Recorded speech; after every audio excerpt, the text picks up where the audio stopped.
Então, professora Delma, vamos lá responder às nossas questões, né, de conhecimentos pedagógicos, né? Vamos falar aí sobre o processo de alfabetização, né? Processo de alfabetização e letramento.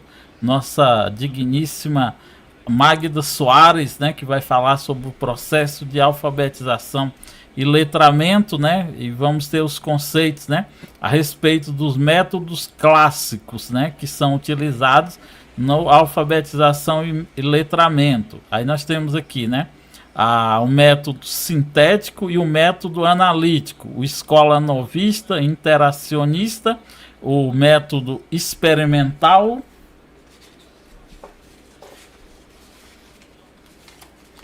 Temos aí o histórico crítico E o experimental. e o experimental, né? Então a nossa resposta, galera, é o método sintético e analítico, né?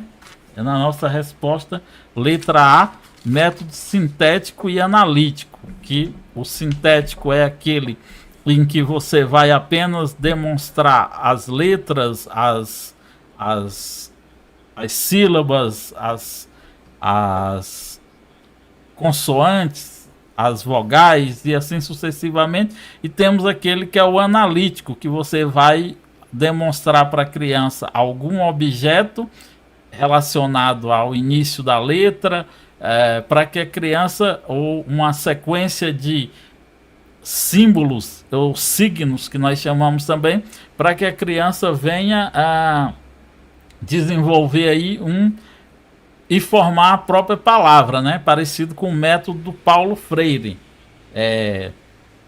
Parecido com o método do Paulo Freire, que é demonstrar o objeto a qual a pessoa está mais acostumada com aquilo. Então a nossa resposta da nossa questão questão 1 é a letra A. Vamos lá, galera. Avançando aqui. Vamos falar agora de LDB, a nossa lei aí, ó, 9394 de 96, questãozinha clássica que quase todo concurso cobra, né? Cadê o pessoal, professor Delma? Tô perguntando aqui. Alguém dá um oi aí, gente, aqui no chat, por favor. Fala se o som voltou, como é que tá. Que tem uma diferença no tempo, aí a gente precisa que vocês falem no chat pra gente se tá tudo ok.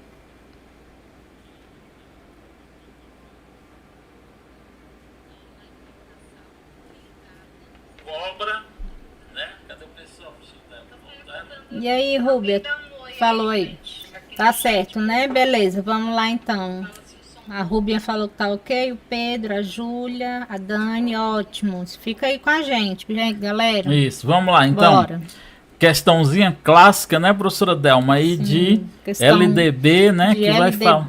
Falando aí da educação escolar obrigatória, né, gente? Vocês não vão cair na pegadinha, porque vocês já sabem, né, qual é a composição da educação escolar, né? Quando se fala de educação básica, é o que mesmo, professor Chagas? Só para eles não. Então, nós temos a educação escolar e temos a educação básica, tá, galera? A educação escolar, ela é composta de educação básica,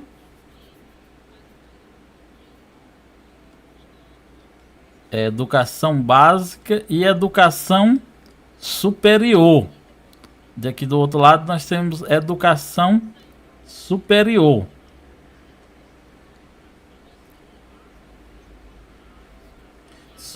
A educação básica, ela é formada pela educação infantil, né? Isso. Pelo ensino fundamental. Isso. E pelo ensino médio. Essa é a educação escolar. Cuidado que a banca sempre tenta confundir vocês, né? Trazendo aí, dizendo que a educação básica, ela é formada pela educação escolar e mais educação superior. Eles sempre trocam esses conceitos, né? E temos aí essa né, que é a obrigatoriedade de matricular a criança na escola pública, né, na educação básica. E qual é, professora, a nossa Gabarito letra B, né, gente? Não esqueça isso, de 4 aos 17 anos tem a obrigatoriedade da matrícula na educação escolar, na educação básica. Quando falar de obrigatoriedade, você já faz a correlação. Está falando então de educação básica. Por quê? É obrigatório a gente fazer o ensino superior? Não, né, gente? A gente faz aí correndo atrás, né? Financiando em milhões de vezes. Então, lembre-se disso. O Estado tem que garantir tem que garantir a oportunidade, né? Só que você não é obrigado a fazer. Agora, o ensino, a educação básica... Você é obrigado. Isso. Senão você não consegue um bom emprego, né, Isso, gente? Vamos lá, então. Vamos falar agora de Plano Nacional de Educação, né? O nosso PNE. Que o nosso PNE, né? Então ele é o que, galera? Ele é um projeto contendo metas e estratégia para a educação escolar, fomentando e financiando organismos internacionais como o Banco Mundial. Logo tá errado, né, galera? Isso aqui. Essa é aquela que está errada toda, né? Conjunto de ações articuladas voltada para a educação básica e superior no Brasil e com vigência, aí a sua vigência é de 14 anos, ó, galera. Eita. Aqui já tá errada, né? Por quê, professor? Porque o plano ele é o que? Decenal. Exatamente. Né? O nosso plano é de 10 anos, né? Então já pode considerar isso aqui errada. Ele é um projeto disposto de metas e estratégias para a educação escolar e não escolar, elaborado em respostas às orientações da Unesco sobre a educação para o século XXI, e ele é um conjunto de diretrizes, metas e estratégias firmadas em lei específica que balizam a política educacional brasileira, né, professor? Corretamente. Nosso gabarito é a letra D. Isso. Gente, lembre-se sempre disso. Duas estarão erradas todas, que você vai achar o erro de primeira. Uma vai estar bem bonitinha para induzir você ao erro e uma vai estar certa. Então, cuidado, tá? Vamos numerar aqui, né, professor Delmo, para as pessoas lembrarem, né? Então, o PNE, ele é o quê? Ele é decenal, ele é por 10 anos, né? Tem uma validade de 10 anos. Ele é estabelecido de 10 diretrizes. Isso. Tá aqui, ó, 10 diretrizes. O que mais, professora? 20 metas. 20 metas. Aqui temos as 20 metas. E 254 estratégias. Isso, tem... Então são essas, tá, galera? Caiu na prova. Essa é a parte essencial do PNE que você precisa saber. As questões geralmente geram em torno de você saber o artigo 1º, que vai falar do período decenal. Também é importante que você saiba essas diretrizes, né? As 10 diretrizes, as metas, se eles cobram uma ou outra, mas é importante que você saiba. E as estratégias, que são muitas, quase que não cobra. Geralmente o escopo, a maioria das questões, elas vão cair em torno aí desse artigo 1º, das diretrizes e das metas, né, professora Delma? Exatamente. Vamos lá, ó, mais uma questão, ó, artigo 21 da LDB, falando novamente de LDB, tá, galera? Por quê, professora Delma? Porque LDB não cai. Despenca, igual essa chuva que tá ali fora. Toda prova de pedagogo, de auxiliar, orientador, de monitor, quase todos os cargos na área da educação, sempre vai vir uma questão ligada à LDB. Daí a importância de você saber... Uma ou mais ou várias, né? De você saber muito sobre a LDB. Cadê a galera? Vamos lá, galera, respondendo. A galera já cansou. Gente. Então vamos lá. A nossa questão número 4, né? Vai trazer aí o artigo 21 da LDB, que vai falar que a educação brasileira ela está organizada de acordo com a composição em 2 níveis, educação superior e educação básica, sendo essa última constituída pela educação infantil, ensino fundamental e ensino médio.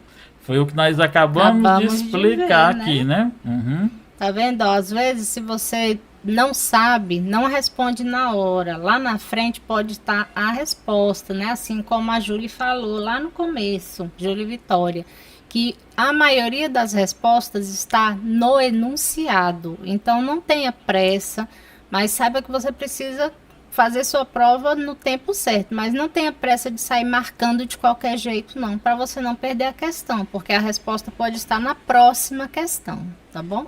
Aí a nossa letra B aqui, por que ela tá errada? Porque falou 3 níveis não. E incluiu aqui, ó, modalidades de ensino, não tá assim conforme. 2 níveis, aí falou educação básica e ensino médio. Não. É ensino superior, tá, galera? Isso. Falou de 3 níveis, ó, educação básica, educação superior e meteu aqui pós-graduação. Nosso sonho. Né? Não tem, tá, galera? Então a nossa resposta correta é a nossa letra A. Vamos aqui para nossa questão número... Essa é a número 5, né? Cadê vocês, gente? Júlia responde, Cleia, Viviane... Vamos lá, de maneira geral, os autores no campo da filosofia da educação e da didática concordam em classificar as tendências pedagógicas, olha só, galera, as tendências pedagógicas brasileiras em 2 grupos, as que apresentam uma concepção. Aí nós vamos lá, deixa eu fazer aqui um esqueminha para a gente entender melhor. Então, quando nós falamos de tendências pedagógicas, o que nós entendemos? Nós temos 2 grupos, né? Como a questão mesmo falou. Cadê? 2 grupos. Aí nós temos aqui, ó, tendências...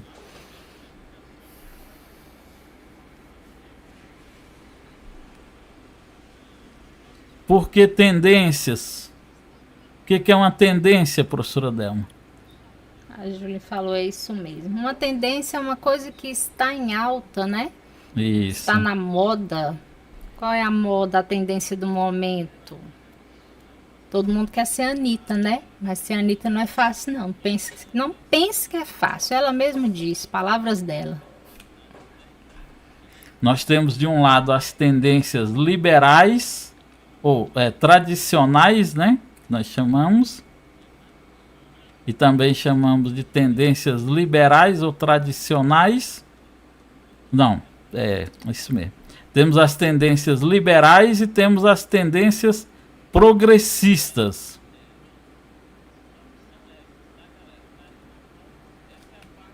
Dentro das tendências liberais, nós temos as tendências tradicionais. Temos as tendências chamada escola nova, né, que é a diretiva renovada, né, a diretiva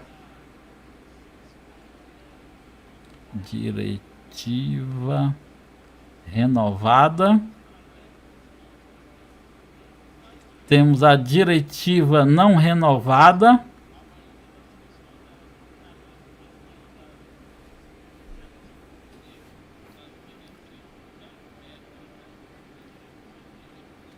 E aqui nós temos por último a tecnicista.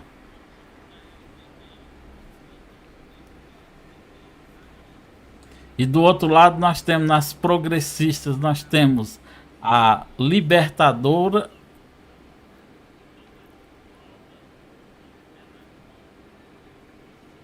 Temos a tendência libertária. E temos a crítico social dos conteúdos, né, galera? E aí agora nós vamos a partir daqui analisar as alternativas, né? O que é as alternativas? Então a alternativa A está falando que elas são divididas em idealistas e que apresentam uma concepção objetivista, logo essa vai estar errada, né, galera? Não tem, nesse mapinha aqui que eu fiz, não tem nenhuma falando de... Aí a nossa letra B, fenomenológicas e as que apresentam uma concepção dialética. Também não temos, né, galera? Nenhuma que apresenta. Aí temos aqui, ó, as que apresentam uma concepção liberal e as que apresentam uma concepção progressista. Logo, a nossa resposta aqui ó, está perfeita. Ó, nós acrescentamos aqui, ó, os grupos. Temos as tendências liberais, está aqui, temos as tendências progressistas. Essas tendências liberais, elas são divididas em tradicionais, diretivas não renovadas, diretiva renovada, não renovada e tecnicista. Temos a libertadora, a libertária e a crítico social dos conteúdos. Aí aqui nós temos marxista e as que apresentam as crítico estruturalistas, né? Só para coisar, galera, essas progressistas, elas são de cunho marxista. Mas aqui tá pedindo o nome dos dois grupos de concepções pedagógicas. Então a nossa resposta correta é a letra C. Vamos lá? A menina já disse que ela é a letra C. Isso, mas é preciso a gente explicar, né? Para tirar dúvida. Isso, para não ficar... Agora vamos lá, galera. Conforme a base comum curricular, né? A BNCC. É um importante documento no âmbito da educação brasileira. Trata-se de um documento cujo propósito é o quê? Estabelecer nacionalmente a grade de conteúdos obrigatórios de ensino para as disciplinas que integram as escolas de educação básicas em suas diferentes etapas, incluindo a educação de jovens e adultos por estrutura curricular própria.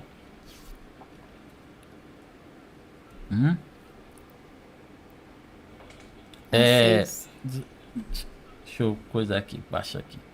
Letra, eliminar a problemática diversidade dos currículos das escolas brasileiras ao se dispor como um currículo nacional e unificado, garantindo aos alunos seus direitos de aprender e desenvolver a cidadania.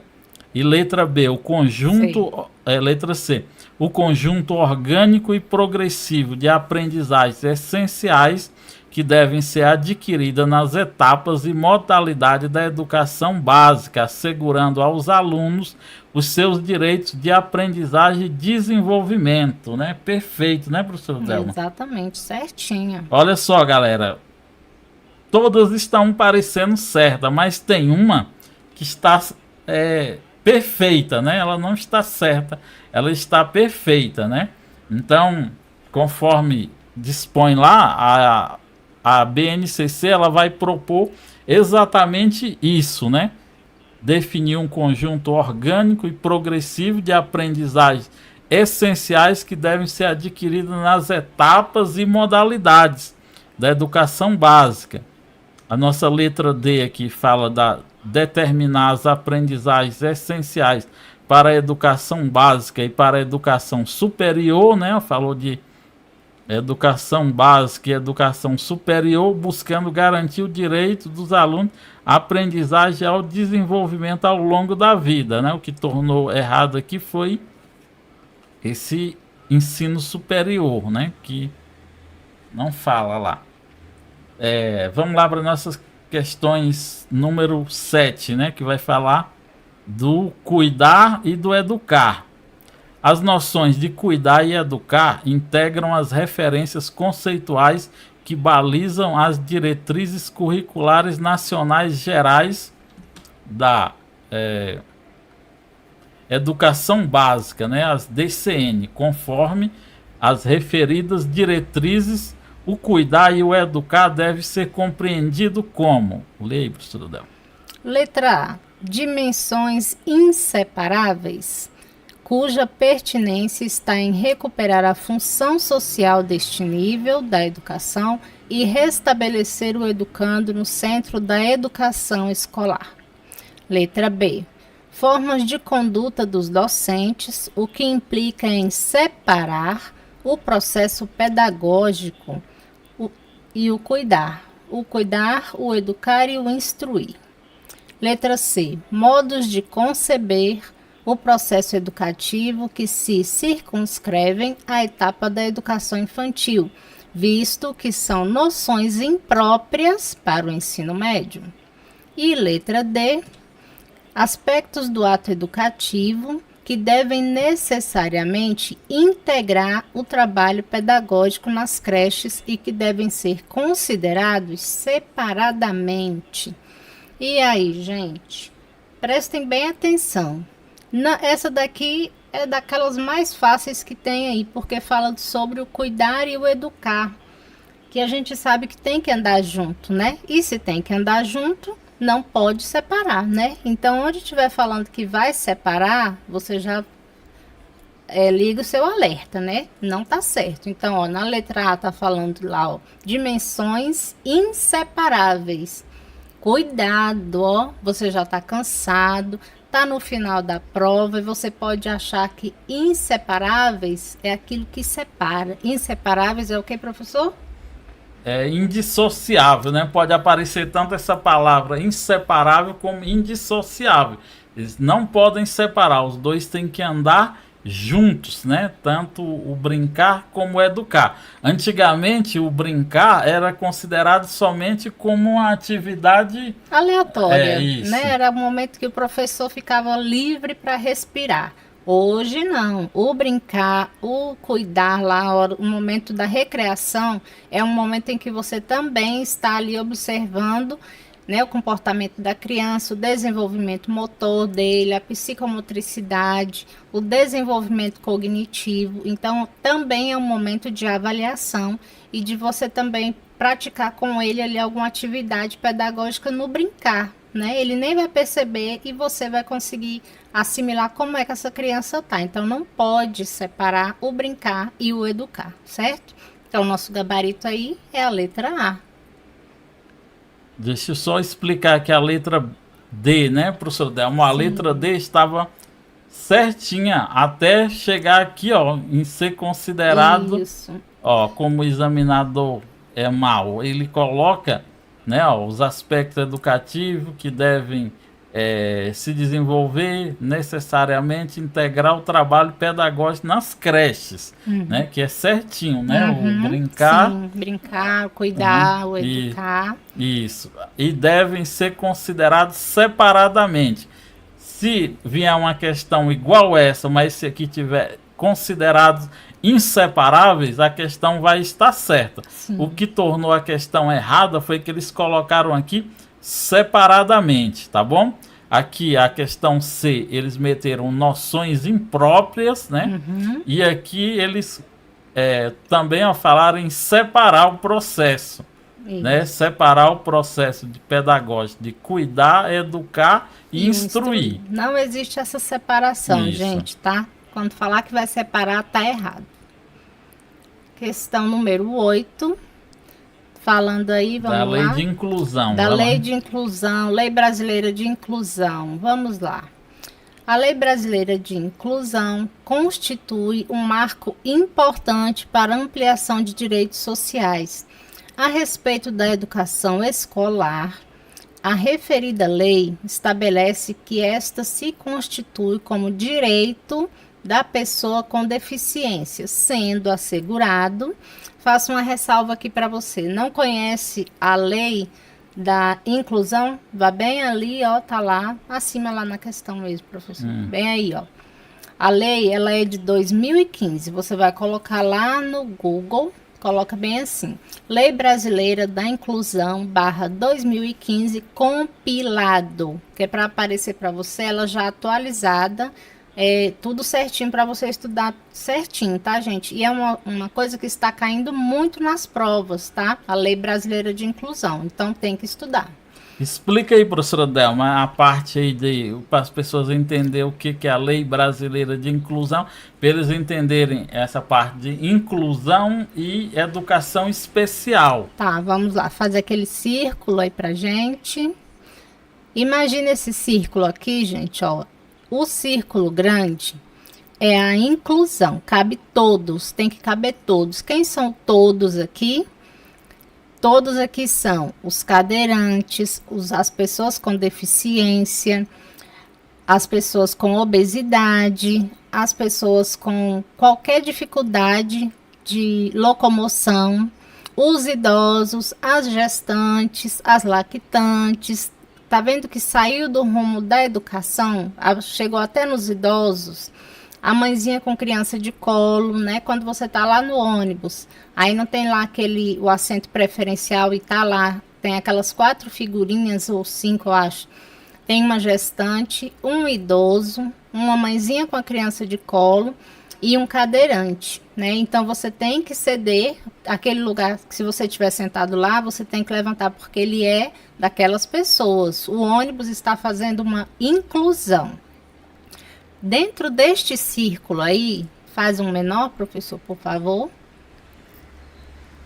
Está a educação especial, que vai atender as crianças com deficiências, TGDs, altas habilidades e superdotação. Então, aqui são aquelas crianças que já passaram pela escola, né? Pela a classe regular, não se adaptaram à escola e elas precisam ir para um centro de ensino especial. Então, elas são colocadas lá na educação especial para ter um atendimento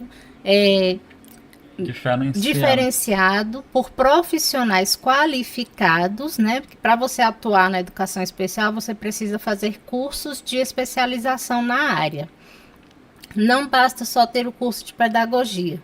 Por quê? São crianças, são adolescentes e tem até pessoas mais de idade que você precisa ter um olhar diferenciado. Então, você precisa fazer o curso de especialização, precisa ter um dom a mais. Se você acha que ser professor já tem que ter um dom, para trabalhar com a educação especial, você tem que ter um dom a mais, porque você tem que ter um olhar diferenciado para aquele aluno que precisa ter os direitos dele, né, como uma pessoa com deficiência, assegurados. E é você, enquanto professor, que vai assegurar que esses direitos sejam respeitados, tá bom? Para que ele participe tanto da inclusão na escola regular, quanto ele tenha o direito da educação especial, né, com atendimento prioritário, com um profissional especializado, que tenha direito ao monitor. Tudo isso somos nós, professores, que vamos estar junto ali com a orientação educacional, com a coordenação, promovendo esse direito ser assegurado, tá bom? Então tá aí, galera, o conceito de educação inclusiva e educação especial, para nunca mais você errar, né? Que as pessoas acabam confundindo. Classificação e seleção nacionalmente padronizados, realizados periodicamente, cuja função é permitir o acompanhamento da pessoa com deficiência e examinar sua aptidão para o prosseguimento ou não dos estudos. E letra D, exame da maturidade e da cognição a serem estabelecidos em parceria entre o Ministério da Educação, as secretarias de educação dos estados e municípios, visando definir os educandos aptos a ingressarem no ensino médio. E aí, gente, aqui eu faço mais uma ressalva para você. Olha o tamanho dessas opções de resposta. Você chegou lá na letra D, você lembra o que é que o enunciado estava te pedindo? A Rubia disse que travou. Vão atualizando a página aí, tá? Você chega na letra D, você não lembra mais o que o enunciado está te pedindo. Então, o que você faz? Volta lá e vai conversar com o enunciado, tá? Como a Júlia falou, a Júlia descobriu, né, o caminho das pedras. O enunciado traz a resposta. É só você voltar lá e ler. O que é mesmo que o enunciado quer, meu Deus? Me perdi foi toda. Lê de novo, vamos ler. Promulgada em 2015, a Lei Brasileira de Inclusão constitui um marco importante para a ampliação de direitos sociais. A respeito da educação escolar, a referida lei estabelece que esta se constitui como direito da pessoa com deficiência, sendo assegurado o que será assegurado para ela, gente? A letra B, né, que está perfeitinha, assegurado um sistema educacional inclusivo em todos os níveis e aprendizado ao longo de toda a vida, de forma a alcançar o máximo desenvolvimento possível de seus talentos e habilidades físicas, sensoriais, intelectuais e sociais. E por que é ao longo de toda a vida? Lembra que eu falei aqui, lá no resuminho, que nós temos dentro da escola, do Centro de Ensino Especial, alunos de mais idade? É por isso, porque ao longo da vida, enquanto a família quiser e permitir, esse estudante estará na escola, no Centro de Ensino Especial, porque ele tem ainda alguma coisa para desenvolver, alguma habilidade, alguma competência para ser desenvolvida. Depois, com o passar do tempo, né, vai ser lhe dado ali uma dispensa, mas isso é a escola e a família que vão conversar para fazer essa dispensa do aluno. Não é assim do nada não, tá bom? Questão de número 9. Falando de educação infantil. Falando de educação infantil agora, né, gente? A educação infantil é a primeira etapa da educação básica. Tá vendo como as respostas vêm para você em todos os enunciados? Conforme definido pelo artigo 30 da LDB, a educação infantil será oferecida em... Nossa, essa daqui se errar, hein, professor? Pois é. Se errar, aí eu choro. Sinto muito. Letra A. Será oferecida em creches para crianças de até 3 anos de idade e pré-escola para crianças de 4 a 5 anos de idade. Letra B. Centros de educação infantil para crianças de 1 a 3 anos de idade e pré-escola para as crianças de 4 a 6 anos. Letra C. Escolas maternais ou creches para crianças de 4 até 4 anos e pré-escola para crianças de 5 a 6 anos. E letra D, berçários para crianças de até 2 anos e pré-escola para crianças de 3 a 5 anos de idade. Essa questão aqui é aquela, né, professor Chagas, que sempre dá pano para manga, né? Porque ela é tão facinha que você pode olhar e dizer, não, eu acho que não é isso não. Mas nosso gabarito é a letra A, né, gente? Tá perfeita, né? Perfeitinha, bonitinha mesmo, tá? Então, é só você lembrar, creche, criança pequena até 3 anos, pré-escola, para as outras crianças maiorzinhas de 4 a 5 anos de idade, tá? Tivemos uma questão dessa lá na prova de Novo Gama e o povo bateu em cima dizendo que era de 4 a 6 anos e até hoje eles estão debatendo. Deixa eles debater para lá. Seu gabarito é a letra A. Isso, cadê o pessoal? Estão aqui. Estão falando aqui. A Julie, se Deus quiser, vai dar tudo certo. Vai, Julie, você tá demais. Já deu. Questão de número 10 agora. Leia essa daí, professor. Durante muito tempo no Brasil, a pedagogia se ateve ao debate entre o behaviorismo e o cognitivismo, o que contrapõe os adeptos dos autores, né? Então, um é o behaviorismo é aquele em que vai haver o condicionamento da pessoa, e o outro, o cognitivismo, é aquele que vai trabalhar a parte cognitivo e intelectual da pessoa, né? Então, galera, quem são os principais representantes do cognitivismo e do behaviorismo? De um lado nós temos Skinner, né? Que vai representar o behaviorismo, e do outro lado nós temos Piaget, que vai representar o cognitivismo, tá? Logo, nossa resposta correta é a letra A. Aí temos aqui os outros, mas os principais representantes dessa corrente, né?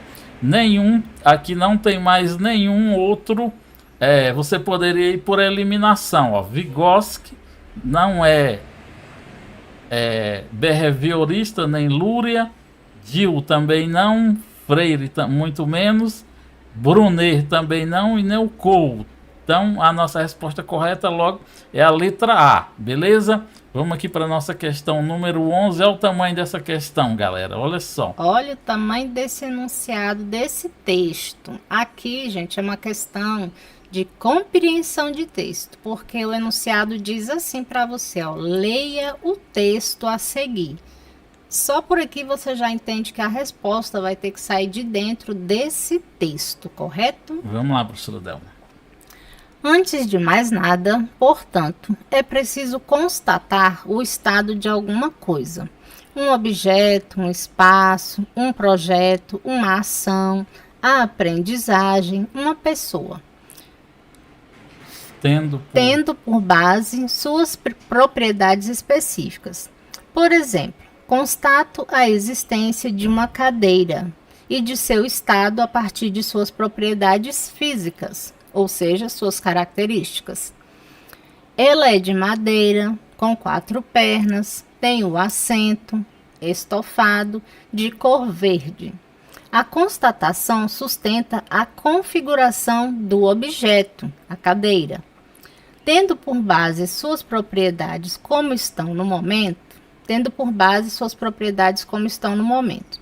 o ato de avaliar como todo e qualquer o ato de conhecer inicia-se pela constatação que nos dá a garantia de que o objeto é como é. Não há possibilidade de avaliação sem a constatação, né? Esse texto é de Lucchesi, tem a referência aí, depois você pode conferir. E aí vem o enunciado. Nesse trecho, que trecho, gente? Do texto acima. Lucchesi trata de um momento específico do processo de avaliação de aprendizagem, que é a avaliação. Qual será, gente? Somativa? A diagnóstica, a classificatória ou a formativa? Faça aquele resuminho básico, professor, aí de cada avaliação, para eles não errarem mais. Então, galera, nós temos vou começar aqui pela diagnóstica. A diagnóstica é aquela que vai acontecer sempre quando você for iniciar um conteúdo, quando você for iniciar um semestre, quando você for um bimestre, alguma coisa para você ou no seu primeiro contato em sala de aula, para você constatar quais os níveis os seus alunos estão, né? Isso. A diagnóstica. Uhum. Aí nós temos a classificatória, que é aquela que vai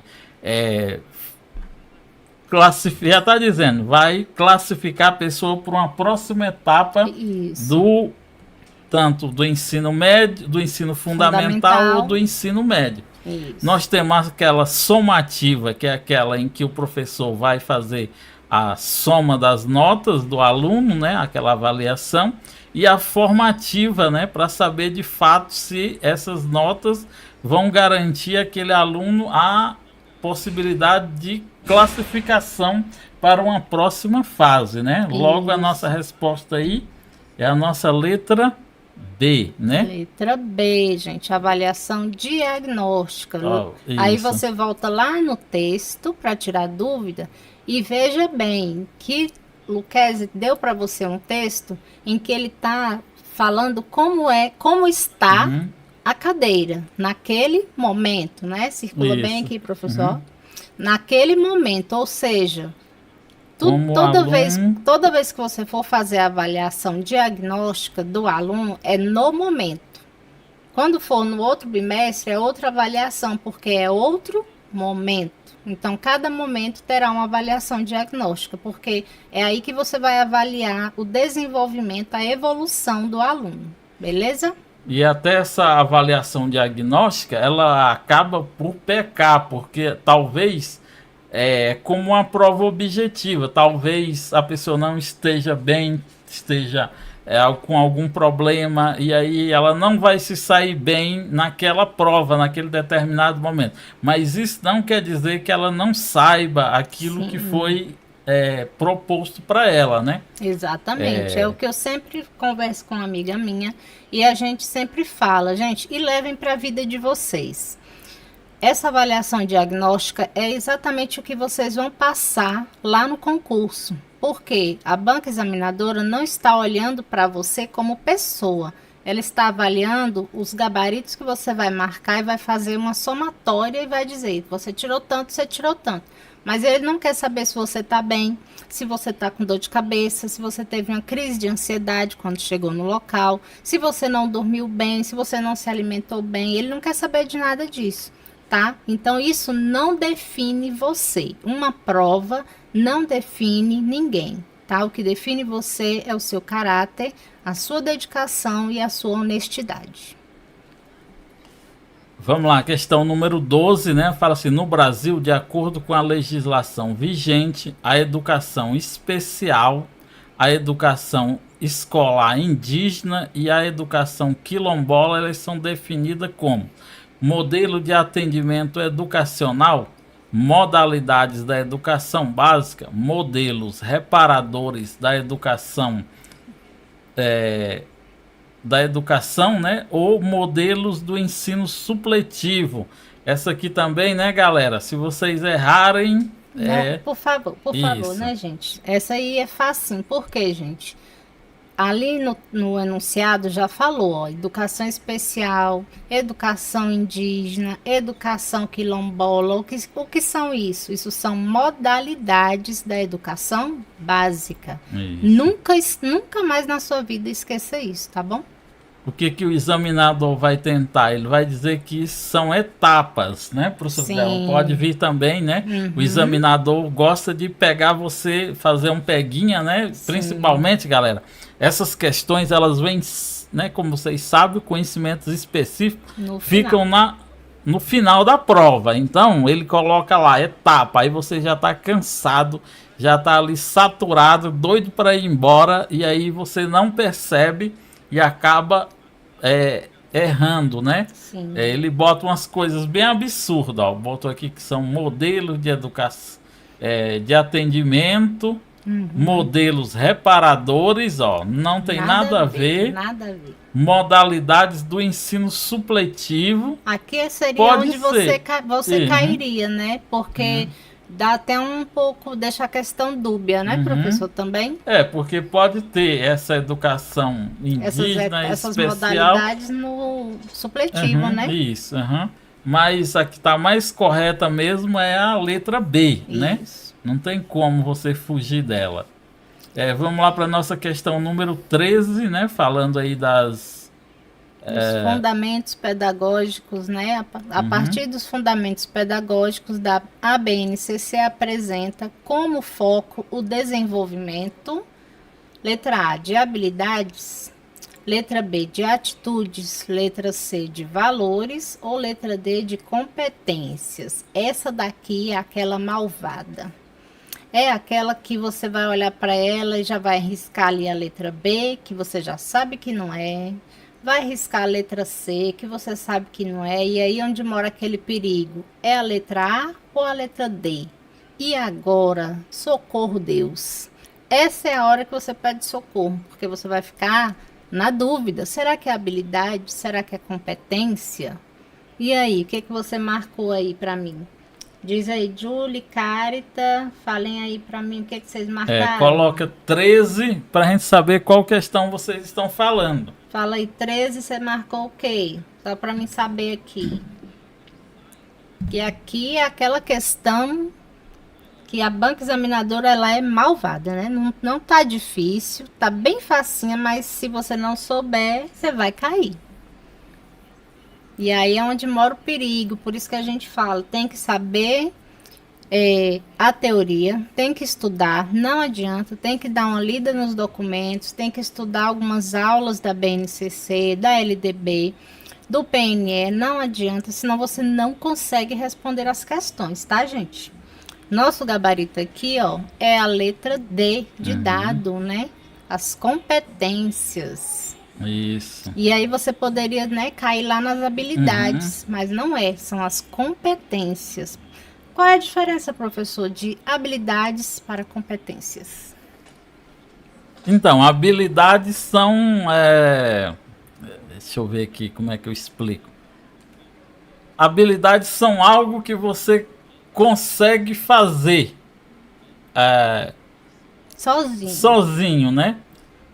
E a competência não. A competência você precisa da habilidade para ter a competência, né?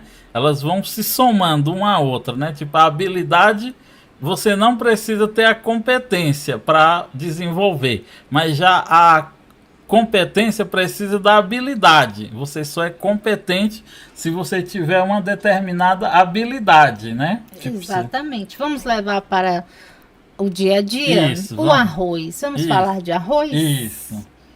Né? Tem gente que sabe fazer arroz. Isso, Todo né? mundo, qualquer um faz. Uhum. Mas não é qualquer pessoa que faz um arroz de excelência, Isso. porque ele tem competência, tá? Habilidade. Qualquer um vai lá e faz um arroz. Aí o arroz vai sair um angu, vai sair empapado, vai ficar cru. Duro. Mas ele fez, não fez o arroz? Isso, uhum. Mas aquele arroz soltinho, bonitinho, aquele arroz da propaganda, tem que ter competência, tá? Leva isso para a prova que você não erra mais.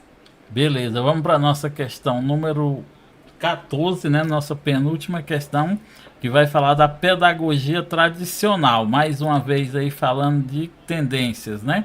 Então, a pedagogia tradicional, ela integra as tendências pedagógicas existentes no Brasil. No âmbito da pedagogia tradicional, a didática é uma disciplina a letra A, construtivista, dizendo respeito a modos de proceder do processo pedagógico que evitam qualquer a priori sobre o que será realizado pelo professor em sala de aula. Ela é associativa, compreendendo modos de pensar e fazer que falou democraticamente, falou de tradicional, já pode marcar como errado, tá, galera? Tem as palavras-chave para você identificar. Ela é normativa, consistindo em um conjunto de princípios e regras que deve ser seguido pelos professores em sala de aula. Heterogênea, voltada à elaboração partilhada. Isso aqui também já está errado, né? Por quê? Porque na educação tradicional não é heterogênea, né? Ela é homogênea, né? Tipo, a educação tradicional é aquela em que é normativa, né? Letra C, né, professor? Sim.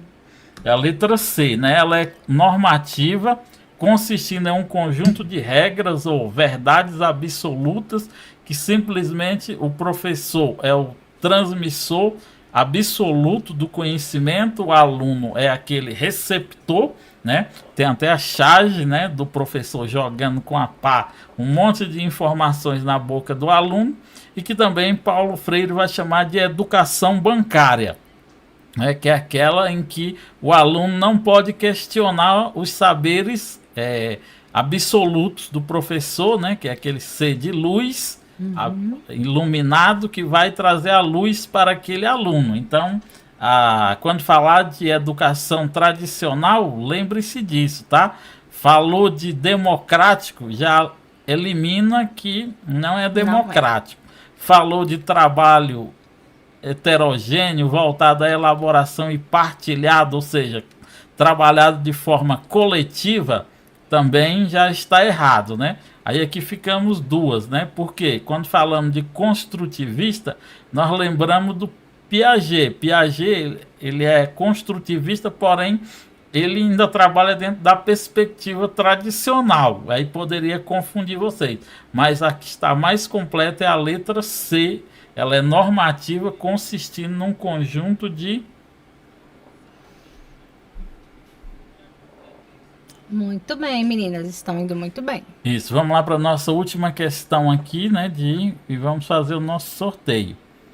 Em relação à educação infantil, ó, mais uma vez, a BNCC, né, estabelece uma organização curricular específica, constituída por 5 campos de experiência. Ó, essa aqui também é Essa uma daqui, toda sem prova ela vem. 5 campos de experiência. Galera, muito cuidado para não misturar os campos de experiência com os direitos, né, professora? Sim, exatamente. E preste bastante atenção nessa última palavrinha, ó, E respectivamente. o que é respectivamente? Tem que vir um após ao outro na ordem em que está lá na lei. Exatamente. Copiou, colou a lei, né? Então tem que estar, né, conforme. Então vamos lá. Os 5 campos de experiência. Aí nós temos aqui a letra A. O meio ambiente e a vida, o saber, aprender, fazer juntos. Podemos, né? Não. O diálogo, a escuta, também não, né? Não. Acho que todo mundo já sabe essa aqui. Essa aqui todo mundo sabe, né? Uhum.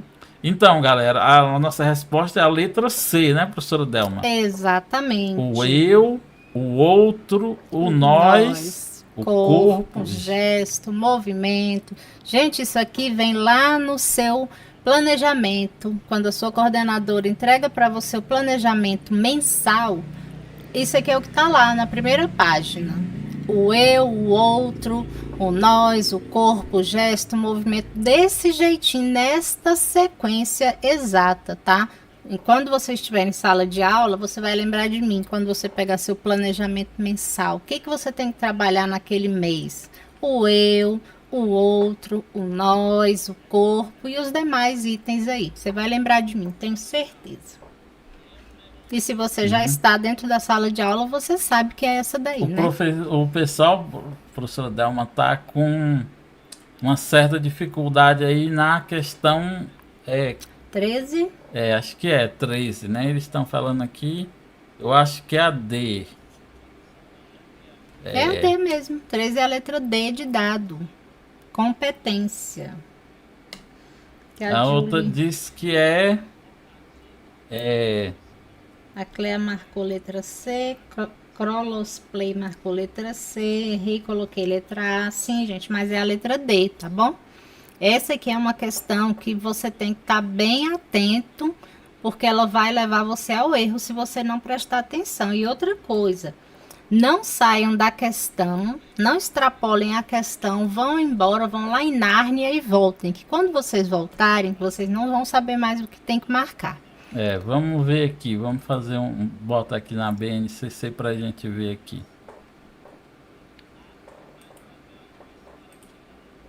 Como é que é? Peraí, deixa eu Habilidades e competências na BNCC, segundo a BNCC.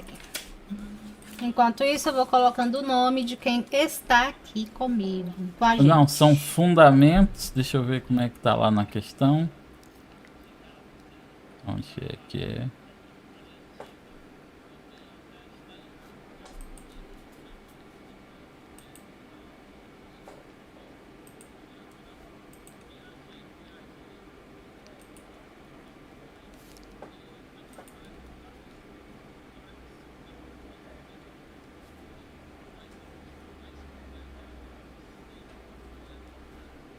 Fundamentos. Gente, ó, tô fazendo aqui para colocar, fazer o sorteio, tá? Ó, a Julie Vitória, Daniele Moura, a Cleia, que está aqui, que eu estou vendo, Cleia Alves, Carita Monteiro,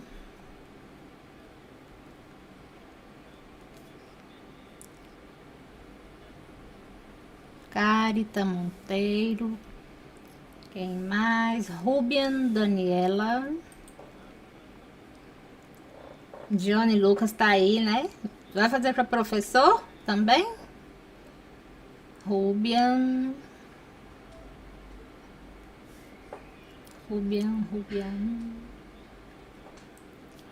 Julie não saiu da live. A Julie tá demais, gente.